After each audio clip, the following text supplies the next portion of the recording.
এই দেখুন এই সেই হযরত লূত আলাইহিস সালামের স্ত্রী দেখুন এখনো একদম পাহাড়ের সাইডে দেখুন কিনারায় কিভাবে দাঁড়িয়ে আছে। দেখুন আল্লাহর গজব কতটা কঠিন এটা শুধুমাত্র লূত আলাইহিস সালামের স্ত্রীকে দেখলেই বোঝা যায়।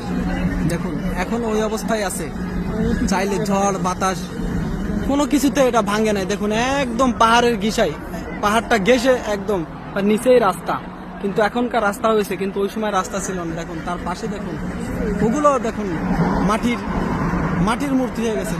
দেখুন এই দেখুন এখানে পুরুষে সহকামী চলতো, কিন্তু আল্লাহ তাআলা হিদায়াতের জন্য নূহ আলাইহিস সালামকে এখানে প্রেরণ করেছিলেন, কিন্তু তার কথা কেউ কর্ণপাত না করায় তার স্ত্রীও কাফেরদের পক্ষে ছিল।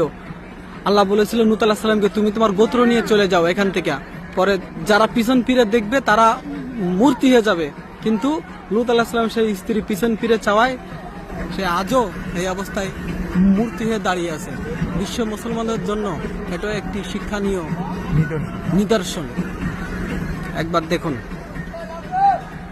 এবং এই পাশেই রয়েছে সেই মৃত সাগর, এই যে সাগর, এই সাগর যে মানুষ কেউ নামলেই বেঁচে থাকে আর কেউ ডুবে না। এটা পুরাই একটা আল্লাহর ওই সময় গজব নাজিল হয়েছিল, পুরা এই জায়গাটা পুরা উল্টাই দিছে।